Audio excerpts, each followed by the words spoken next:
the entire space. There's no more room left. Right? How desperate is this then? Are you going to be losing your house? Yes, if it's going to be going into foreclosure if I don't start making some payments by next month. I probably got a little bit of breathing room in February, but March I got to start looking at making the payments, or it's going to go into that place that nobody wants it to go into, foreclosure, and so it's not that I kept quiet about this either, but you know, I'm about to begin the second half of this campaign, and nobody's come through yet, and so I have to announce this to everybody. This is where I'm at. No matter what, I'm still going to do this shunt, like whether I got to lose the house or not. But I thought, you know, I got to let everybody know what's going on here, because you know. Well, what do you make of the fact that you've been working on this charitable endeavor for an issue of public good, and you're going to lose your house over it? It's kind of depressing and sad, a little bit of anger, and you know, why, I don't know why it has to come to that. I mean, you know, I can absorb these things easier, but this has even a more harder effect on the rest of my family, who has and the friends. You know, it probably has a harder effect on them. You know, because I'm so passionate about this issue that they know that I would go this far to do this. You know, so it leaves me a bit disappointed, knowing that once again I have to go even that extra mile by doing what I'm doing. Well, what do you need then? Do you need somebody government or corporate sponsors to step up? What do you need to bail you out of this? Here's what I'm suggesting, and I think it's a very reasonable suggestion. I've been wanting to collaborate my efforts with the government since I began. And so what I'm asking this time, because I know I have a lot of support now from all three parties, the Conservatives, the NDP, and the Liberals, who is the government, I'm hoping, and the key word is collaborative, in a collaborative effort, that all three parties will agree to take the steps in helping me out with my present finance dilemma, and to help me to continue and finish and complete this very important campaign, because our thoughts and our ambition just doesn't lie on this campaign. We're hoping to do this on a yearly basis, and it's really needed. So you're effectively looking for some kind of government grant or something to finance the campaign? So yes. You don't have to?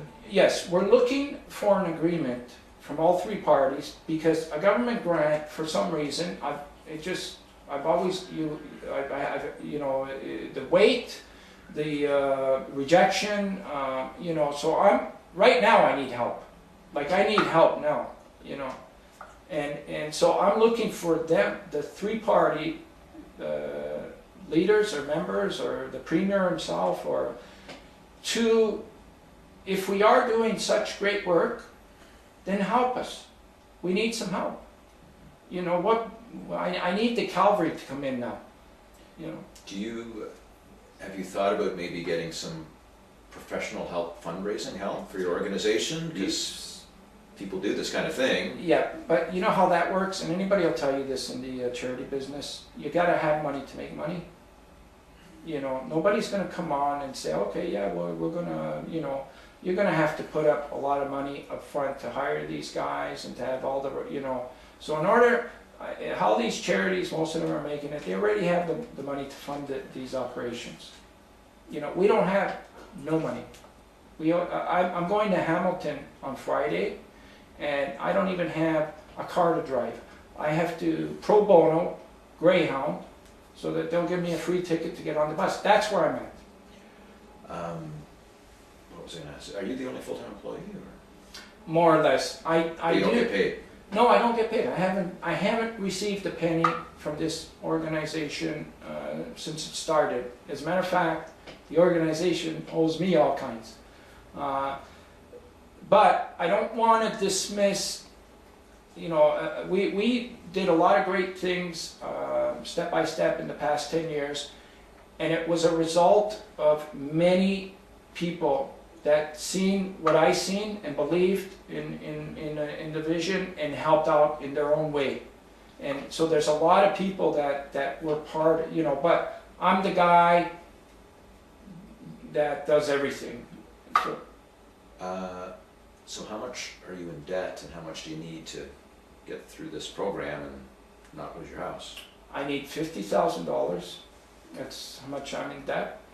And to finish and complete this campaign, and I still have halfway to go, there's still over 100 communities, I need another 50,000. And I'm willing to do this on a collaborative effort if we can receive these funds. I'm willing to do this on a collaborative effort, whether it'll be with the Trillium Gift of Life Network or the Board of Education, because we got so many students, or any of these stakeholders that can join in, and I'm willing to work with them. So $50,000 just saves your house. In other words, does that pay you back for what you've put in, or what is it? Yeah, that pays me back for what I put in right now. And 50,000 more to finish the campaign, so I don't have to so-called, use my favorite word, pro bono everything in sight, you know. Okay. And I'm going there alone, by the way. Going where? Hamilton? No, well, out on the road. Okay. I'm you just bring the torch, do you? And yeah, I'm you go bringing to the schools? torch, the media equipment that you see here, and I got like 4 luggages that I carry with me when I go on the road. And I got over 100 communities. I got to go from Hamilton to Victoria, BC, and then I'm climbing up north to Whitehorse, Yellowknife, and Iqaluit. Our final stop, June 20th. And that is where my vision is, to get to Iqaluit. Okay. That was just territories. Okay. Yeah, that's my vision. I'm gonna end up there on June 20th. And so, If you don't run out of money first. why, if that might happen.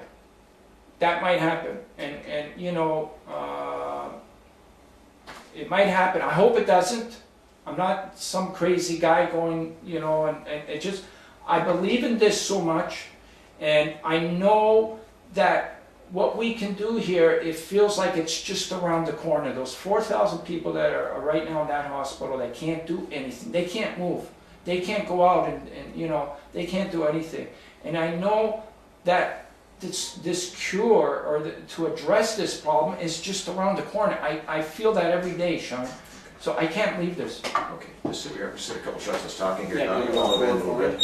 So at this particular campaign, it amounts to a student in each, or students in each town you go to.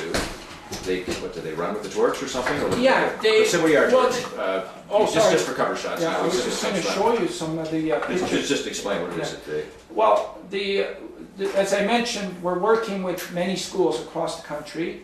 So in St. John's, for example, Bishop's College, they selected a student, Samantha Elton Tate, and her job was not only like to carry the torch during a designated route in St. John's, you know, with police escort, but her job was also to be an ambassador. So she was talking to the reporters, she was talking to the school kids, she was talking to at the mayor's office, at the assembly there, you know, so she becomes like an ambassador, a student ambassador. We created 200 of these student ambassadors right across Canada. So How many have you been through so far? well, since St. John's, Mississauga was actually our last stop. I think we've covered about 75 communities so far. So you got about 125 to go. Got about 100.